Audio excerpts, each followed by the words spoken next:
Hello everyone and welcome back to Sushma learning space. तो आज हम करने वाले हैं क्लास 6 का चैप्टर 2। ओके, तो वो हमारा कौन सा चैप्टर है? Lines and angle. जो लाइंस एंड एंगल है वो हमारा ज्योमेट्री का पार्ट है। ठीक है, तो इसमें सबसे पहले क्या आता है हमारा? What is point? पॉइंट क्या होता है? देखो, जैसे आप इंग्लिश में डॉट बोलते हो ना, कहीं पे भी लिखते हो वहां पे डॉट, कोई भी सेंटेंस होता है उसको खत्म करते हो विद द डॉट, करेक्ट? वैसे ही हम लोग मैथ्स में इसको एक पॉइंट बोलते हैं। ठीक है, जैसे बस ये एक सिंपली एक पॉइंट है। ठीक है, इसकी कोई लेंथ नहीं होती, कोई विड्थ नहीं होती, कोई थिकनेस नहीं होती, बस इसको, लेकिन आप एक पॉइंट को किसी एक नेम से रिप्रेजेंट करते हो और वो नेम आप कैपिटल नेम, ठीक है, कैपिटल लेटर से लिखते हो। जैसे कि what is this point called? This is called point A. ये क्या बोले जाएंगे इसको? हम लोग इसको बोलेंगे पॉइंट बी। इसको हम लोग कैपिटल लेटर से रिप्रेजेंट करते हैं। ठीक है, okay. Now next is line, line segment and रे। तो सबसे पहले आते हैं लाइन। देखो, जब ये जो लाइन होती है ना, ये है क्या हमारी लाइन। जब इसमें ये दो एरो ऐसे लग जाते हैं, इन दो एरो का क्या मतलब होता है? इसका मतलब होता है ये यहां से भी एक्सटेंड कर सकती है, ये जो लाइन है, और इस एरो का मतलब है यहां से भी एक्सटेंड कर सकती है। तो इसको हम लोग बोलते हैं लाइन। मतलब लाइन को हम लोग दोनों डायरेक्शन से एक्सटेंड कर सकते हैं। ठीक है, और कहां तक कर सकते हैं? इनफाइनाइट तक, कहीं तक भी कर सकते हैं। लाइन सेगमेंट क्या होता है? लाइन सेगमेंट के हमारे दो एंड पॉइंट्स होते हैं। ठीक है, when you have a two end points then this is called a line segment. यहाँ पे इसको दे दोगे आप नाम ए बी। सपोज आपको बोल दिया गया draw a line segment of length 5 centimetre, है ना? तो आप स्केल से मेजर करोगे 1 से लेके 5 तक, और फिर क्या करोगे? लाइन ड्रॉ करोगे। तो यहाँ पे देखो, आपके पास दो एंड पॉइंट है, उन्होंने बताया है ना, दो एंड पॉइंट है। तो इसको हम लोग बोलेंगे लाइन सेगमेंट। और लाइन सेगमेंट को हम लोग कैसे रिप्रेजेंट करते हैं? ये ए बी, और इसको हम लोग रिप्रेजेंट करते हैं एक बार से। ठीक है, इसको हम लोग रिप्रेजेंट करते हैं बार से, लाइन सेगमेंट को।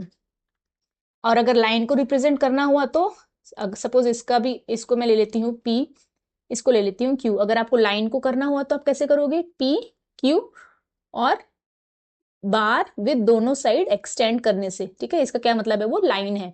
अगर दोनों साइड मेरी एरो है तो इसका मतलब वो लाइन है। अगर एरो नहीं है तो इसका मतलब क्या है? वो मेरी लाइन सेगमेंट है। ठीक है, नेक्स्ट इज रे। रे देखो बहुत ही कॉमन सा है, आपने बहुत जगह पे सुना भी होगा, देखा भी होगा। जब सन से हमारी जो रेज निकलती है तो आप क्या बोलते हो? सन रेज, है ना? ये यहाँ इस सन से ये रे निकल रही है, ये रे निकल रही है, ये एक रे निकल रही है। तो ये क्या है? इनका एक सोर्स है, एक पॉइंट है ना? और दूसरा क्या है? दूसरी जगह कौन सा है? ये जा रही है। कहाँ तक जा रही है आपको नहीं पता, इनफाइनाइट डायरेक्शन है इनका, कहीं तक भी जा सकती है। तो एक पॉइंट फिक्स्ड रहता है इनका, और दूसरा क्या है? एक्सटेंडेबल है, वो कहीं तक भी जा सकती है। जैसे कि यहाँ पे टॉर्च है, तो यहाँ पे क्या है हमारा? ये अंदर जो बल्ब है ये फिक्स्ड है हमारा, है ना? यहाँ से इस पॉइंट से हमारी क्या निकल रही है? रेज निकल रही है ना? तो वो कहाँ तक जा रही है वो आपको नहीं पता, बट बहुत आगे तक जा रही है। तो इसमें रे में, रे को हम कैसे रिप्रेजेंट करते हैं? डॉट, क्योंकि एक पॉइंट इसका फिक्स होता है और दूसरा हम एक एरो से करते हैं। ठीक है, समझ में आया? Suppose this is O, this is P, so this point is fixed and this is means, इसका एरो का क्या मतलब है? ये एक्सटेंडेबल है, मतलब और आगे तक जा सकती है। Okay, so next is types of line. तो इसमें दो टाइप्स की लाइन होती है, one is intersecting line, other one is parallel line. तो इंटरसेक्टिंग आपको नाम से ही पता चल रहा है। इंटरसेक्टिंग का मतलब क्या है? जब दो लाइन हमारी किसी एक पॉइंट पे जाके इंटरसेक्ट हो जाए, है ना, तो उसको बोलते हैं इंटरसेक्टिंग लाइन। सपोज ये एक लाइन है, ठीक है, दिस इज लाइन ए, और ये दूसरी एक लाइन है, ये भी चल रही है, दिस इज लाइन बी। अब देखो ये एक पॉइंट पे इंटरसेक्ट हुई है, सो इस पॉइंट को हम लोग एक नाम दे देते हैं ओ, और इसको हम लोग क्या बोलते हैं? Intersecting line. और इस पॉइंट को हम लोग क्या बोलते हैं? Intersection point. ओके, ठीक है। Next is parallel line. Parallel मतलब जो कभी भी एक दूसरे को क्रॉस ही नहीं करे, उन दोनों के बीच में जो स्टार्टिंग में जो डिस्टेंस था एंड में भी वो उतना ही डिस्टेंस रहता है। जैसे कि आप जब रेलवे में जाके ट्रैवल करते हो तो आपने देखे होंगे नीचे ट्रैक्स, है ना? जो जो रेलवे ट्रैक्स होते हैं वो किस टाइप के में आएंगे आपके? वो आपके आएंगे पैरेलल लाइंस में आएंगे। ठीक है, now let's understand about angles. Angles क्या होते हैं? देखो, जब भी आपके दो रेज, दिस इज वन रे, रे का मतलब क्या होता है? One point is fixed and other one is extendable, है ना? सो दिस इज अ रे। व्हेन टू रे मीट्स ईच अदर, ये दो रे हैं, ये दोनों किसी एक पॉइंट पे मिल रहे हैं, है ना। तो ये जो इस पॉइंट को तो हम बोलते हैं वर्टेक्स, ठीक है, इस पॉइंट को हम लोग बोलते हैं वर्टेक्स, और इनको हम लोग बोलते हैं आर्म्स। इसको क्या बोलते हैं?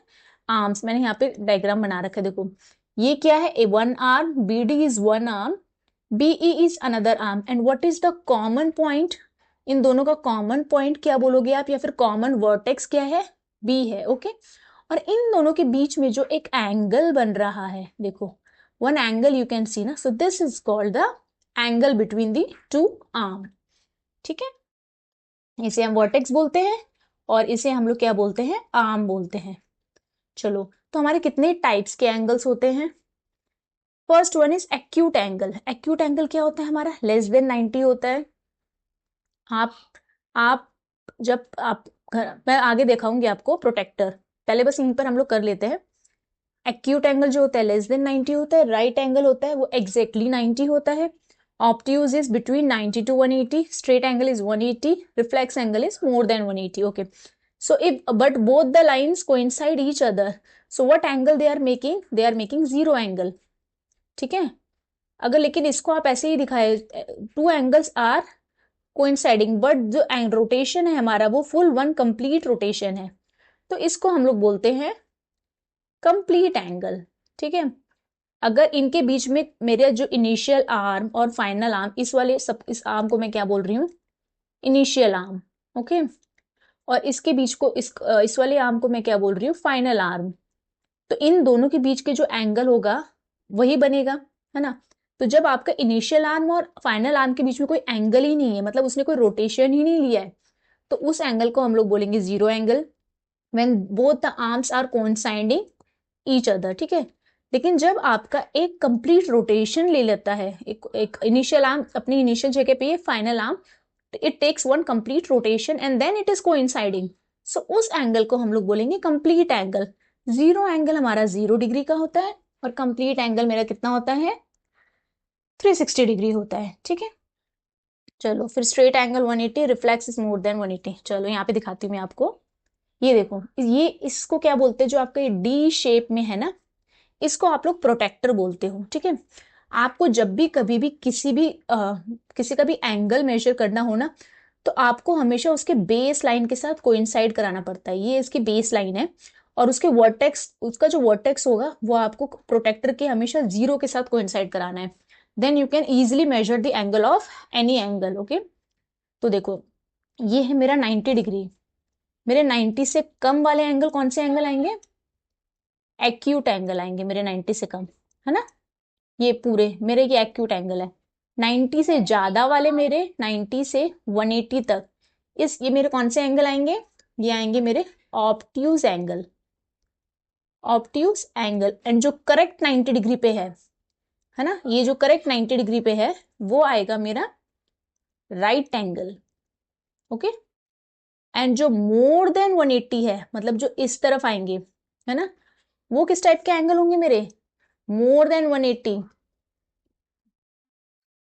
स्ट्रेट एंगल बताया मैंने, मोर देन 180 आएंगे आपके रिफ्लेक्स एंगल्स में। ये जो मोर देन 180 है ना, ये आएंगे मेरे रिफ्लेक्स एंगल। और जब आपका एक स्ट्रेट एंगल है, ये जो लाइन दिख रही है ना आपको, ये वाली स्ट्रेट लाइन, तो ये एंगल आपका होगा कितना, straight angle. And when it completes one rotation then it will be your complete angle, okay. अच्छा, अगर आप अपने रियल लाइफ में देखोगे मैम हम एंगल्स कहाँ देखते हैं, तो आप डेली एंगल देखते हो, जब भी आप सुबह उठते हो, शाम को उठते हो, या फिर कहीं भी बाहर जाते हो तो आप टाइम देख के जाते हो, है ना। तो तब हमेशा देखना अपने क्लॉक हैंड्स, जो दो हैंड्स है, minute hand and hour hand, उन दोनों के बीच में हमेशा कोई ना कोई एक एंगल जरूर बनता है। चलो, now how will you make angles. तो ये मैंने आपकी बुक से ही लिया हुआ है। Vidya wants to draw 30 degree angle. अभी आपको 30 डिग्री एंगल बनाना है, तो आप कैसे बनाओगे, देखो सबसे पहले आपको एक बेस लाइन बनानी है, ठीक है। आपने वो बेस लाइन बनाई, अब उस बेस लाइन को आपको कोइंसाइड कराना है प्रोटेक्टर की, इससे जो बीच में जो सेंटर में जो 90 डिग्री आता है ना, जो मिड पॉइंट है, इससे आपको बेस लाइन को कोइंसाइड कराना है। इस प्रोटेक्टर को अब आप इसके ऊपर रख दो, ठीक है। Now you can see this is the mid of this protractor, जो कि आपके 90 डिग्री आ रहा है, ठीक है। अभी यहां से आप देखो, आपको कहाँ 30 डिग्री दिख रहा है, यहाँ दिख रहा है ना, जस्ट मेक अ पॉइंट, वहां पे बस एक पॉइंट लगा दो, फिर प्रोटेक्टर को हटाओ and by using a scale आप क्या कर दो, उसको बस वहां से स्ट्रेट लाइन खींच दो। तो ये जो आपका एंगल बना, this angle measure is 30 degree. Easy है ना, इजीली आप ऐसे सारे एंगल्स बना सकते हो। ठीक है, तो ये हमारा इंट्रोडक्शन का पार्ट था। नेक्स्ट हम एक्सरसाइज स्टार्ट करेंगे। अगर आपको मेरी वीडियो अच्छी लगी हो तो please like share and subscribe my. Okay, चलो बाय बाय, टेक केयर।